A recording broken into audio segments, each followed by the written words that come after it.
Hello दोस्तों, इससे पहले वाले वीडियो में मैंने आपको ITR 1 के बारे में बताया था। मैंने आपको बताया था कि ITR 1 कौन कौन फाइल कर सकता है और कौन कौन को परमिशन नहीं मिलेगी ITR 1 फाइल करने की।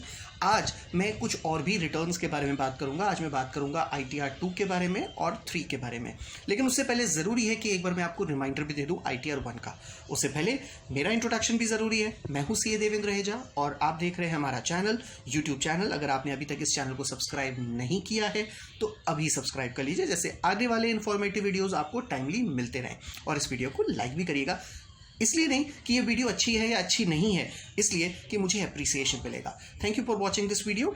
आइए स्टार्ट करते हैं और इस वीडियो को डिटेल में समझते हैं। देखिए, जब मैंने ITR 1 के बारे में आपको बताया था तो मैंने आपको कुछ चीज़ें इंस्ट्रक्ट कराई थी। वो कौन कौन सी चीज़ें थी? सबसे पहले कि अगर आपके पास कैपिटल गेन की इनकम होती है तब फिर आप यहाँ से इनकम अर्न नहीं कर पाओगे। दूसरा, अगर आप अब्रॉड से कोई इनकम अर्न करते हो, आपके पास कोई प्रॉपर्टी अब्रॉड से है और अगर आप केवल डोमेस्टिक इनकम अर्न करते हो तो ही आप ITR फॉर्म फिल कर पाओगे। अब अगर आप डोमेस्टिक के अलावा इंटरनेशनल इनकम भी अर्न करते हो तो क्या होगा? अगर आप कैपिटल गेन इनकम भी अर्न करते हो तो क्या होगा? तो आप लोगों के लिए भी एक अलग से ITR दिया गया है जिसको बोला जाता है ITR 2।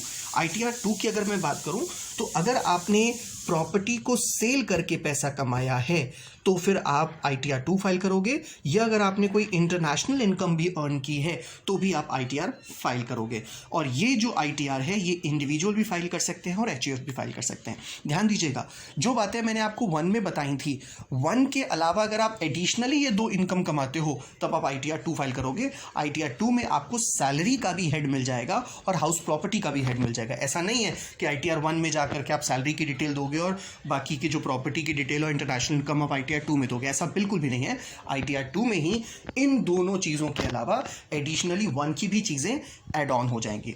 इसी तरीके से अगर मैं ITR 3 के बारे में बात करूं तो ITR 3 is applies to an individual as HUF taxpayer. आज को ये बात पता होनी चाहिए कि इंडिविजुअल के साथ साथ हिंदू अनडिवाइडेड फैमिली भी अगर चाहे तो ITR 3 फाइल कर सकती है। और ये कौन फाइल करेगा? जिसके पास बिजनेस इनकम हो। बहुत अच्छे से सुनिएगा कि इनकम कमाने के 5 हेड इनकम टैक्स डिपार्टमेंट ने दे रखे हैं। सबसे पहला है सैलरी, दूसरा है हाउस प्रॉपर्टी, तीसरा है PGBP यानी कि business and gains from business और प्रोफेशन, कैपिटल गेन और अदर सोर्सेज। सैलरी की डिटेल, एक हाउस प्रॉपर्टी की डिटेल और अदर सोर्सेज आप ITR 1 से फाइल कर सकते हो।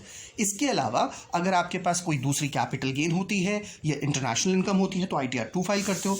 लेकिन अगर आपके पास बिजनेस इनकम भी होती है तब उसके लिए आपको ITR 3 फाइल करना पड़ेगा। मैं फिर से रिमाइंडर आपको दे दूं कि ITR 1 की डिटेल और ITR 2 की डिटेल आपको सब मर्ज करके ITR 3 में भी मिल जाएगी। ऐसा नहीं है कि आपको अलग अलग फाइल करना होगा, सिर्फ आप ITR 3 फाइल करोगे अगर आपके पास बिजनेस इनकम भी है तो, अदर देन और भी कोई दूसरी इनकम।